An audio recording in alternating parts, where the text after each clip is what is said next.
بس دو حضرات ہمارے درمیان موجود ہیں اور ہم تو چاہ رہے تھے کہ بھئی سبھی کے تاثرات ہوتے ہیں، ماشاءاللہ اکثر کے ہو ہی گئے ہیں۔ مولانا حنیف صاحب، آپ نفیس صاحب تو صدر ہیں، صدارت کلمات ہوں گے اور انہیں کی دعا پہ جلسے کا اختتام ہوگا، لیکن آپ کی شخصیت ماشاءاللہ، آپ عباسی سماج کے رہنما بھی ہیں اور عالم دین بھی ہیں ماشاءاللہ، ان کے دھرم گرو ہیں۔ آپ سے بھی درخواست ہے کہ آپ بچیوں کی ہمت افزائی کے لیے کچھ فرمائیں۔ اس سے پہلے بھی جو 2 مسابقے ہوئے ہیں اس میں بھی مولانا تشریف لائے تھے اور یہ بچیوں کا ایک پروگرام اسی طرح کا ملت اسکول میں ہوا تھا، اس میں بھی آپ تشریف لائے تھے اور آج بھی آپ یہاں پہ تشریف فرمائیں، تو آپ سے درخواست ہے کہ اپنے تاثرات کا اظہار فرمائیں، بچیوں کی ہمت افزائی کے لیے کلمات عالیہ سے نوازیں۔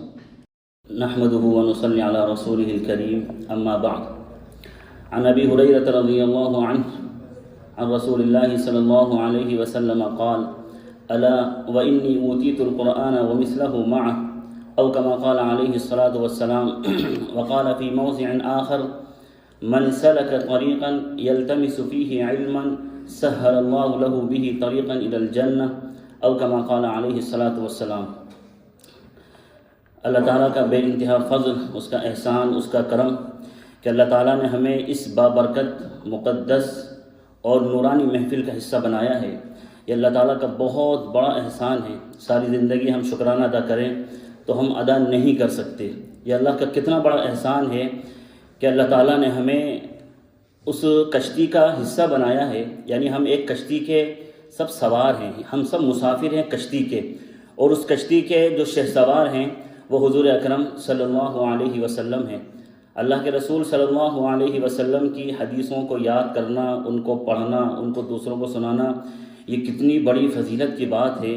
آپ اس سے اندازہ لگائیے کہ حضور اکرم صلی اللہ علیہ وسلم فرماتے ہیں کہ الا وانی اوتیت القرآن ومثلہ معہ، یعنی اس حدیث سے حدیث کی اہمیت کا اندازہ ہوتا ہے۔ حضور فرماتے ہیں کہ سنو، مجھے قرآن دیا گیا ہے، سنو مجھے قرآن دیا گیا ہے اور قرآن جیسی ایک اور چیز دی گئی ہے۔ پتہ یہ چلا کہ حدیثوں کی اتنی زیادہ اہمیت ہے، جیسے سکے کے 2 رخ ہوتے ہیں، اگر آپ ایک رخ مٹا دیں تو مارکیٹ میں وہ سکہ چل ہی نہیں سکتا۔ اگر آپ یہ چاہیں کہ قرآن کا دامن پکڑ کر اور حدیثوں کو پسے پش ڈال کر آپ جو ہے زندگی کے سفر میں کیا کہتے ہیں سواری کریں تو یہ ناممکن سی چیز ہے، ایسا ہو ہی نہیں سکتا۔ آپ کو ایک ہاتھ میں قرآن اور دوسرے ہاتھ میں اللہ کے رسول کی حدیثوں کو لینا ہی پڑے گا، اس کے بغیر آپ زندگی کے سفر میں سفر نہیں کر سکتے۔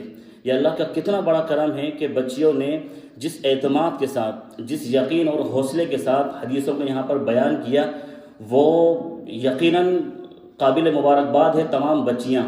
اور میں آپ سے ایک بات اور عرض کروں کہ ابھی ہمارے ساتھیوں نے بچیوں سے جو سوالات کیے تھے وہ اپنے معیار کے حساب سے کیے تھے، بچیوں کے معیار کے حساب سے کوئی سوال نہیں تھا۔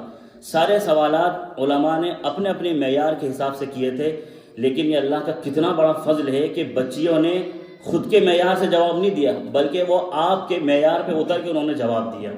اللہ تعالیٰ ان بچیوں کی زندگیوں میں برکتیں نصیب فرمائے، اللہ تعالیٰ ان کے گھر والوں کو بھی اس کا اجر عظیم عطا فرمائے، اور قابل مبارکباد ہیں ان تمام بچیوں کے اساتذہ جنہوں نے اتنی زبردست محنت کی۔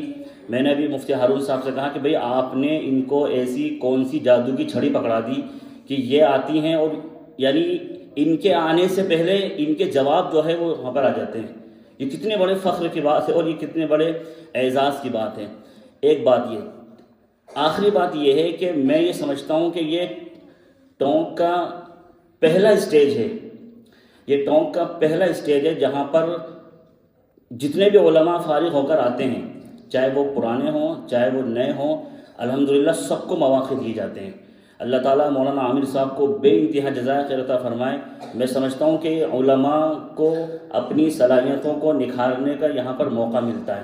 کتنے علماء کو ہم نے دیکھا کہ ابھی 1 ہی سال ہوا فارغ ہوئے، مولانا ان کو بلاتے ہیں۔ یہ مولانا کا بڑا پن ہے، یہ مولانا کا اخلاص ہے، للہیت ہے کہ وہ علماء کو بلاتے ہیں اور ان کے ساتھ بالکل بے تکلفانہ انداز کے اندر ان سے معاملہ کرتے ہیں، ان کو عزت دیتے ہیں، ان کا احترام کرتے ہیں، ان کو اسٹیج فراہم کرتے ہیں۔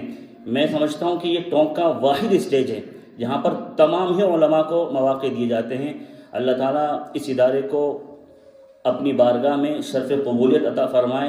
اور مولانا نے شروع سے ہی، مولانا کا یہ مزاج رہا ہے کہ شروع سے ہی، اچھا یہ کوئی ایسا نہیں ہے کہ ظاہری بتائی جا رہی ہے، مطلب آپ خود بھی اس کا اندازہ لگائیں اور خود بھی آپ معلومات کریں کہ پہلے ہی دن سے مولانا نے تعلیمی معیار، تربیتی معیار، انتظامی معیار بہت بلند ترین رکھا ہے، بہت زیادہ بلند رکھا ہے. اور جب آپ بچیوں کے جو ایگزام کے پرچے وغیرہ ہوتے ہیں، آپ کبھی ان کو چیک کیجئے تو آپ کو اندازہ ہوگا کہ یعنی یہاں پر بھی بچیاں جو ہے ایسے ایگزام دیتی ہیں، اتنے ٹف ایگزام ہوتے ہیں، ان سوالات کو آپ دیکھیے تو انسان حیرت کرتا ہے. تو اس سے اندازہ یہ ہوتا ہے کہ بھئی محنت بھی ایسی ہی ہو رہی ہے، اساتذہ محنت ایسے کر رہے ہیں. یعنی مولانا نے کبھی بھی تعلیمی معیار کے ساتھ کبھی کمپرومائز نہیں کیا. ایسا کبھی نہیں ہوا کہ مولانا نے کوئی کمپرومائز کر لیا ہو کہ بھائی ٹھیک ہے تعلیم تھوڑی سی ہلکی زیادہ ہو جائے، ایسا کبھی نہیں ہوا. یہ اس ادارے کی خاصیت ہے. اللہ تعالیٰ اس ادارے کو دن دگنی رات چگنی ترقیات سے مالا مال فرمائے. اور جتنے بھی حضرات یہاں پر موجود ہیں، ہم سب کشتی کے سب مسافر ہیں اور حضور اکرم صلی اللہ علیہ وسلم ہمارے شہ سوار ہیں. اللہ تعالیٰ ہم سب کو اپنی بارگاہ میں قبول فرمائے، ہم سب کو یہاں پر جمع ہونا قبول فرمائے اور تمام بچیوں کو بھی اپنی بارگاہ میں قبول فرمائے. وآخر دعوانا ان الحمد للہ رب العالمین. جزاکم اللہ خیر. تقبل اللہ منا ومنکم صالح الاعمال.